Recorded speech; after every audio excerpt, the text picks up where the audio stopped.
Sa libu-libong isla, may isang bukod tangi. Mula pa noong unang panahon o ang Ice Age, ito'y nakahiwalay na sa malalaking isla, isang kanlungan ng endemic species o mga pambihirang hayop at halaman na dito lamang matatagpuan.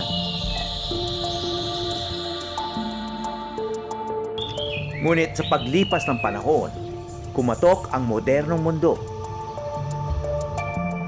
Ngayon nakasalalay ang kapalaran ng isla sa naghahating pasya ng komunidad para sa Sibuyan.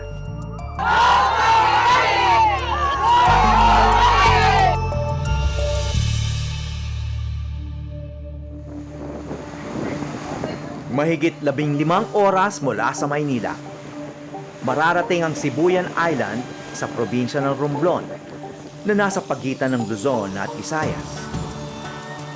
Napanatili ang likas na kagandahan nito sa paglipas ng panahon.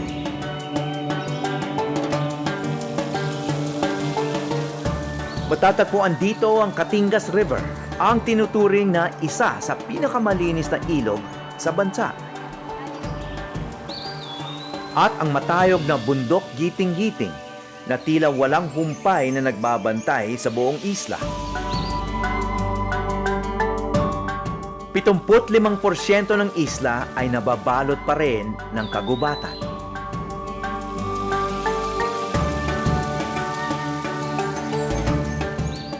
Dito ko natagpuan si Sammy Basa, 23 taong gulang. Ipinanganak at lumaki sa Amerika. Nabigyan ng prestigyosong Fulbright Scholarship para aralin ang pamumuhay ng mga taga-Sibuyan.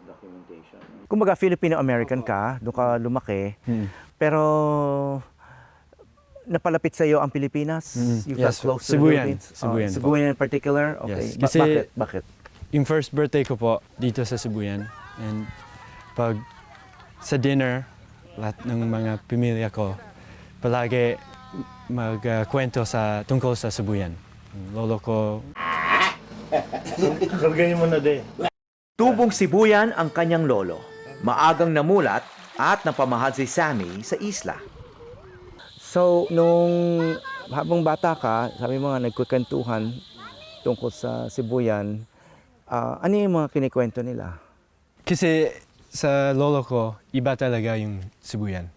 Kahit sa Hawaii, Mexico, palagi siya sumasabi, iba sa Sibuyan. Iba. So, parang importante talaga bakit daw? Bakit iba? iba? Kasi yung mga tao, bundok, yung culture. Siyempre, iba rin dahil nga dito siya lumaki, di ba? So, mas malapit sa puso niya, no? So, kumbaga, parang pangarap niya. It was his dream, really, to come back here and live, no? So, ngayon, parang buhay pa rin yung pangarap niya sa'yo.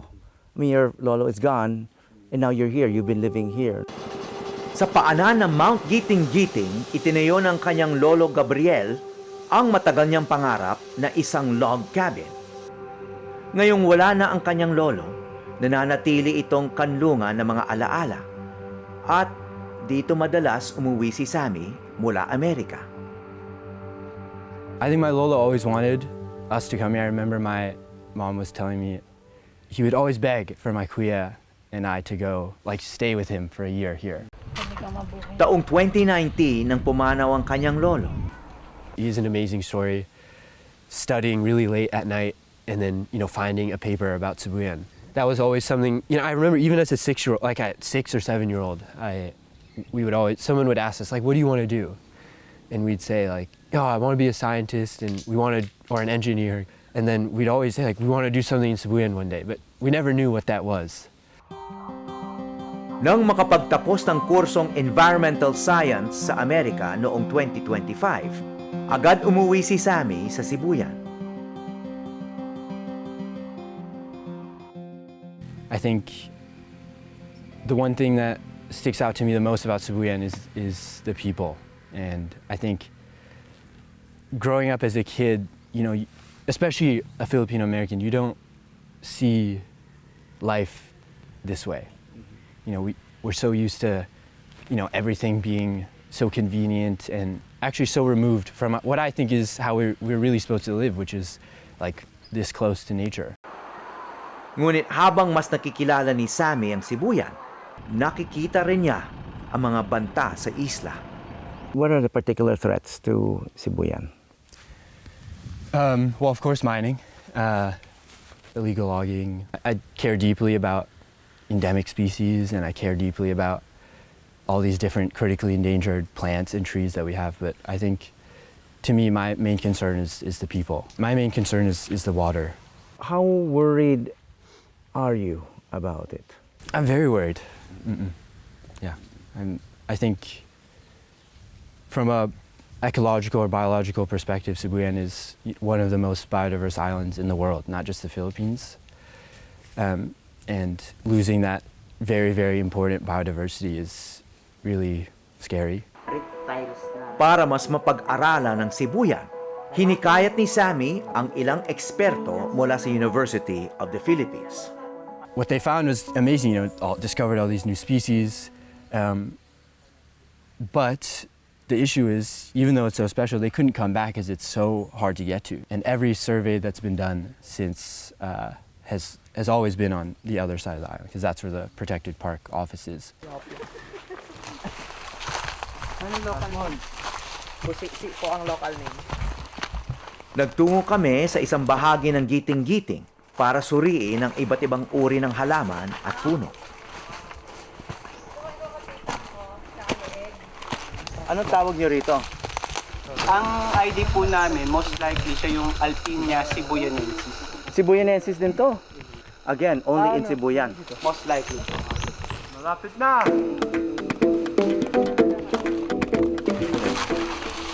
Ano tawag niyo? Greenioxis cebuyanensis. Greenioxis? Sibuyanensis. So, only, in other words, only in Sibuyan, Yeah. ito. Yes. Critically endangered. Critically endangered. Galapagos ng Asya ang bansag sa isla ng Sibuyan dahil sa mataas na endemismo rito. Obata, closest. O dami ng mga halaman at hayop na dito lang matatagpuan. Hindi nakapagtataka na marami sa mga uri ng halamang natutuklasan ng mga mananaliksik hindi pa nakikita sa iba pang bahagi ng mundo. Yan, magot siya po yun. Yan. Yan sinasabing critically endangered. Yeah. O di kaya naman ay mga critically endangered na o nanganganib ng maubos. Papaya Foxworthy ay magot siya po yung pangalan niya rito. Apo. Pero this specific species po sa Sibuyan lang makikita. Critically endangered, tapos super laki niya kasing kahoy. Kasi nung hindi pa po pinagpabawal yung logging, isa siya sa unang kinuha at nilag kasi sobrang laki niya rin kahoy. We're almost there! Hindi lang mga halaman at puno ang pakay ng grupo ng mga sayentista. Halos isang linggo nang nasa bundok ang ilang researcher ng UP Institute of Biology para pag-aralan naman ang iba't ibang uri ng hayop. Para masilip ang mga hayop na bihirang makita ng tao, naglagay ang grupo ni Sammy ng mga camera trap sa iba't ibang bahagi ng gubat. Ito ang hinahanap natin. Mga malaking puno na may butas. Nandiyan yung camera. Opo, dyan. Dati may camera dito sa taas.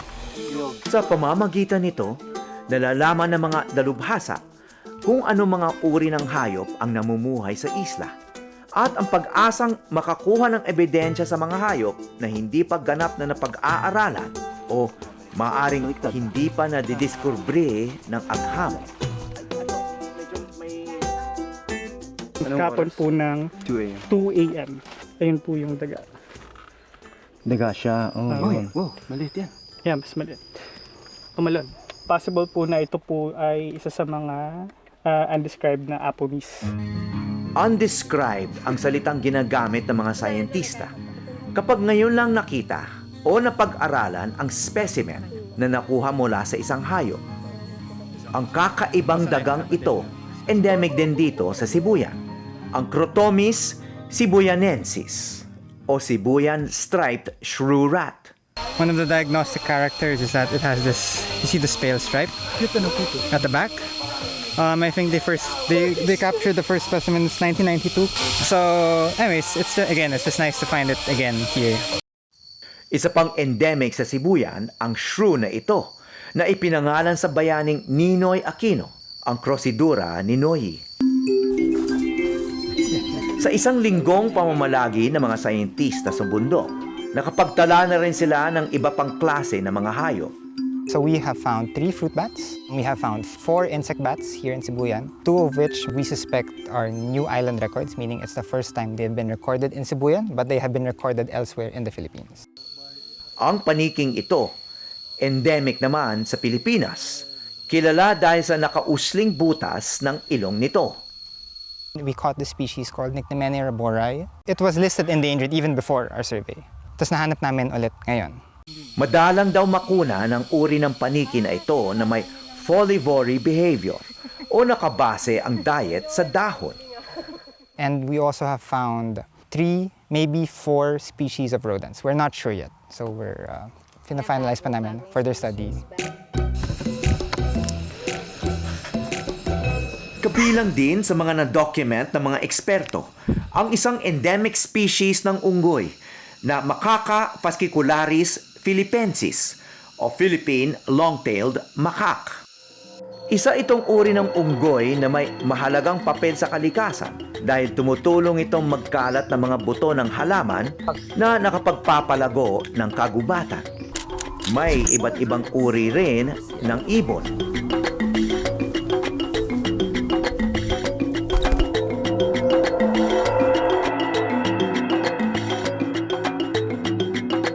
When I think of Sibuyan is so special. I mean, you know how special it is. It's been isolated for its entire existence. We have species that exist here and nowhere else in the world. We have trees. The Flora team found all these different things that you can't find in other places.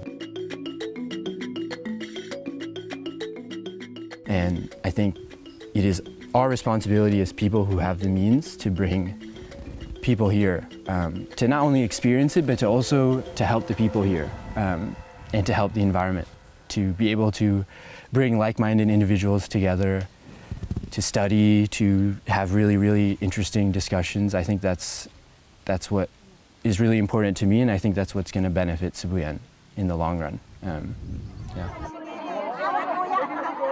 Habang may ipinaglalaban ang isla ng Sibuyan gamit ang siyensya, may ilan namang matagal nang nakikibaka sa ibang paraan. Kabilang na si Beth Ibanez. Petition para po sa marami po ito. Basta wag tayong pipirma kung hindi nabasa kung ano yung heading. Dekada na ang kanyang inilaan para ipagtanggol ang Sibuyan laban sa mga kumpanyang may interes na magmina sa kanilang isla. So bukas po magkikita-kita po tayo uli dito sa Barangay Hall ng Espanya kay para ipadinig sa lahat na iayaw natin talaga sa mina para sa ating mga anak at mga kaapu-apuhan. Sa pagharap ng komunidad sa isang matinding desisyon, maaaring malaman kung ano ang posibleng magiging kapalaran ng isla. Sa araw na ito, pagdedesisyonan ng Council ng Barangay Espanya kung i-endorso ba nila ang pagmimina sa kanilang nasasakupan. So this is the finale ng ating pagpapakita ng suporta sa kumpanya ng APMC. Mga Sibuyanon, handa na ba kayo? Okay, ano ang sigaw ng Sibuyanon? Malinaw po na ang sigaw ng Sibuyanon ay yes to responsible mining. And we support APMC operation. Mabuhay po ang APMC. Bakit kayo nandito ngayon? Unang-una po nakita natin yung problema ng Sibuyan, food security at saka unemployment. Yun po ang major na problema ng ating mga kababayan.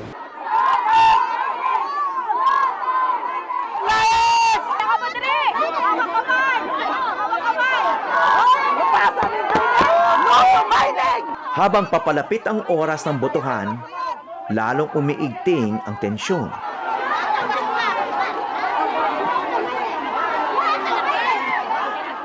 Okay, nandito ngayon tayo sa Barangay Espanya kung saan nagtipon na yung mga anti-mining na taga-barangay.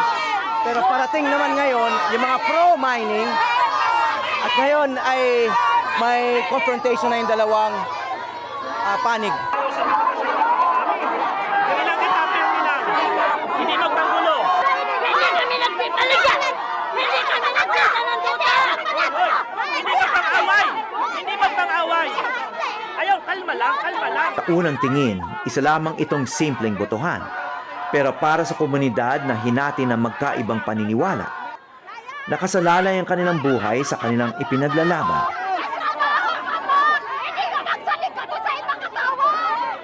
Sa isang panig, ang pangakong kaunlaran ng pagmimina.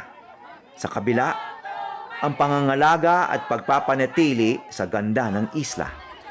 Sa gitna ng maingay na konfrontasyon dito sa pagitan ng dalawang puwersa, mag-uumpisa na yung session dito sa barangay kung saan magbubutuhan na yung council kung magbibigay nga ng endorsement yung barangay sa mining dito sa kanila.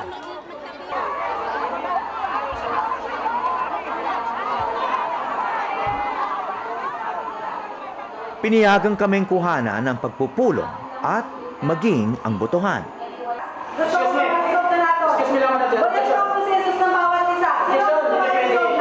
Objection, Madam Chair! I-explain ko sa iyo, hindi ka lang kasi kami walang ginawa, walang ginawa ang aksyon, walang take na aksyon ng barangay. So kami ang gumawa na sila. Dahil kami ang may question.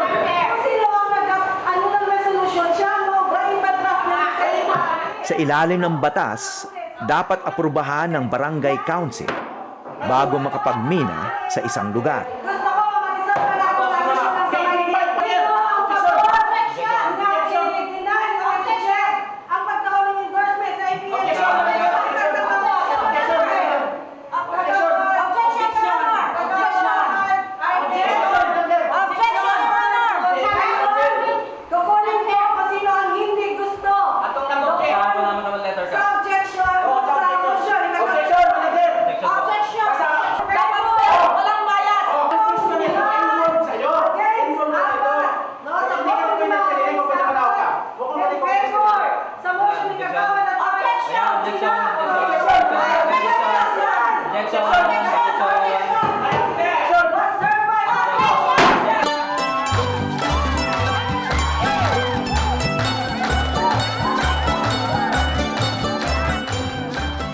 Katatapos lang maghiyawan yung crowd nang malaman nila na nanalo yung kanilang panig na anti-mining. Bumoto yung barangay council ng 5-4, yung barangay captain yung tiebreaker at hindi na i-endorso ng barangay ang mining dito sa kanilang barangay.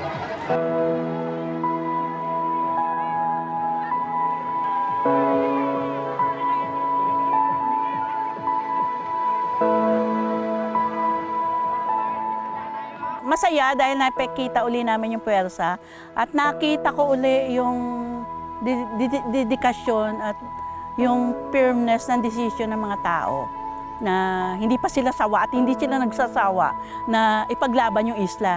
Maski wala kami, may tatayo na talaga ipaglaban yung isla. Matapos ang botohan, nakausap ko si Barangay Captain Mary Ann Roldan. Nakita namin na napaka-emotional pala yung issue na to, no? Bakit po naging emotional yung session ngayon? Dalawang session na po kami na humingi ng endorsement sa amin yung APMC. Kasi sabi nga nila, yun na lang, endorsement na lang ng barangay ang iniantay para makapag-operate na sila. Nalaman ko ang pananaw ni Kapitana ukol sa mining ay nabuo ng isang malagim na krimen sa kanyang pamilya.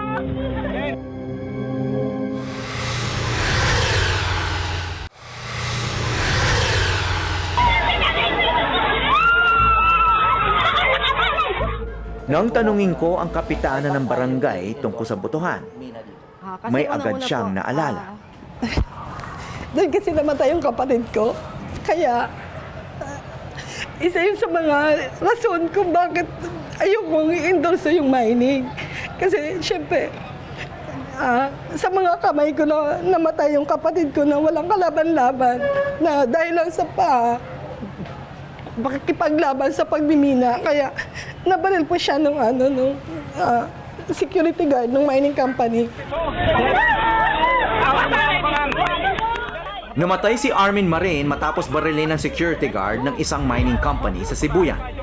Ang suspect, napawalang sala sa kasong murder at hinatulan na lang ng 3 taong pagkabilanggo sa kasong negligence and imprudence. So siya talaga yung lumaban sa Opo. mining noon pa. Opo, tas sinasabi po niya sa amin na kasi may pinuntahan siyang mga lugar na minina, sabi niya, kahit ano daw mangyari, wag daw papayag na minahin yung Sibuyan. Yung sabi niya kasi sa mga napuntahan niya, nakausap niya yung mga tao, hindi naman daw umunlad yung buhay nila. Mula noon, naging simbolo si Armin ng pagtutol ng mga taga-Sibuyan laban sa mining. At para sa marami, hindi pa tapos ang laban. Isa itong pagpapatuloy sa paninindigan at pag-alala sa mga nagsugal at nagbuwis ng buhay sa islang tinatawag nilang tahanan.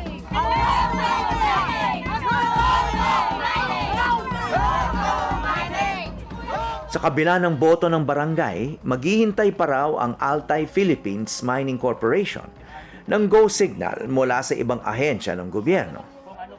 Susunod po tayo sa kung ano yung napagkasunduan ni APMC at ni government na yun, kaya nag-grant po yung Mineral Production Sharing Agreement. May mining activities na kasalukuyan? Wala pa po. Kasi yung before, nagkaroon po kami ng exploration na kung saan, syempre mag-explore po ang APMC, ang company, para malaman po kung saan lang na area may mineral doon sa loob ng MPSA. So, anong klaseng minerals, ma'am? So far, yung sa APMC po ay nickel po. So, ano naman ang maaring maibigay ng mining at saka ng APMC dito sa mga komunidad sa Sibuyan? Unang-una po, sir, yung tax po.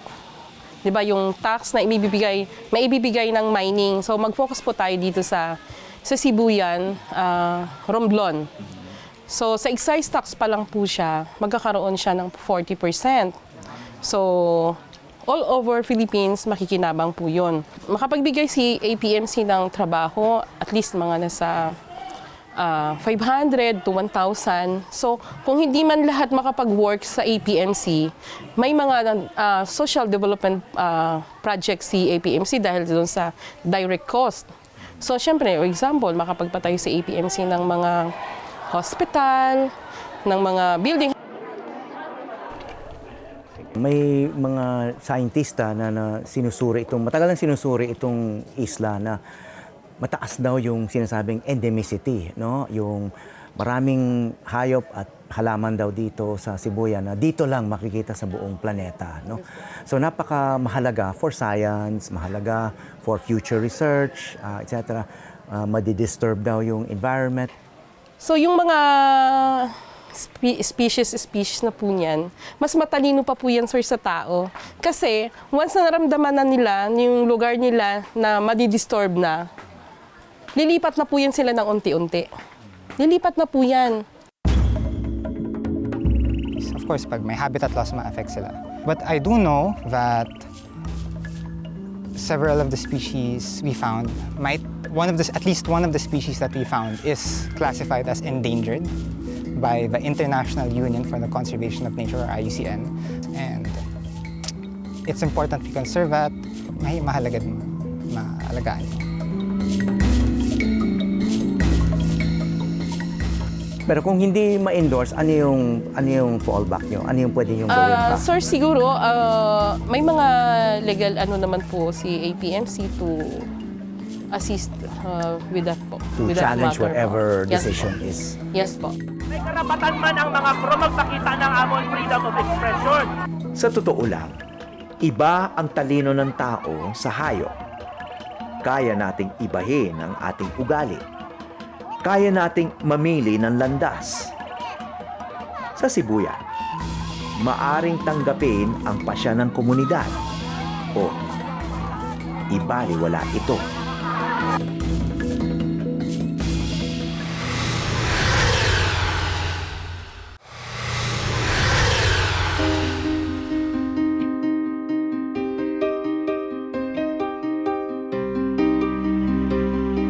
May mga lugar sa mundo na maaari nating sabihin, umaapaw ang mga biyaya.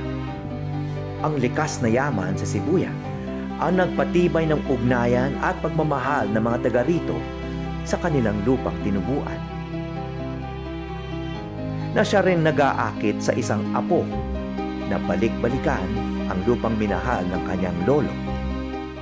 Learned, and I think what I admire most about people in the Philippines and in Sibuyan is their connection to the natural world, whether that be with the ocean, with the mountain.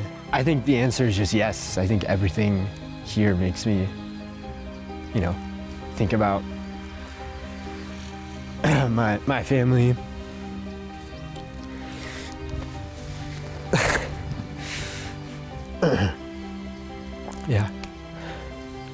Yeah, I think Sibuyan is it's part of us.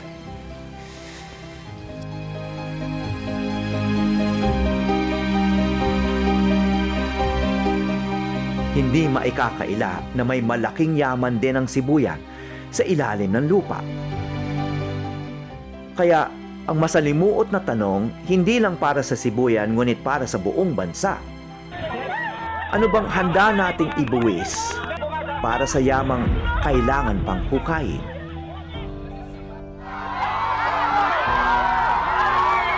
Tapos man ang botohan sa barangay, alam ng mga Sibuyano na hindi pa tapos ang laban.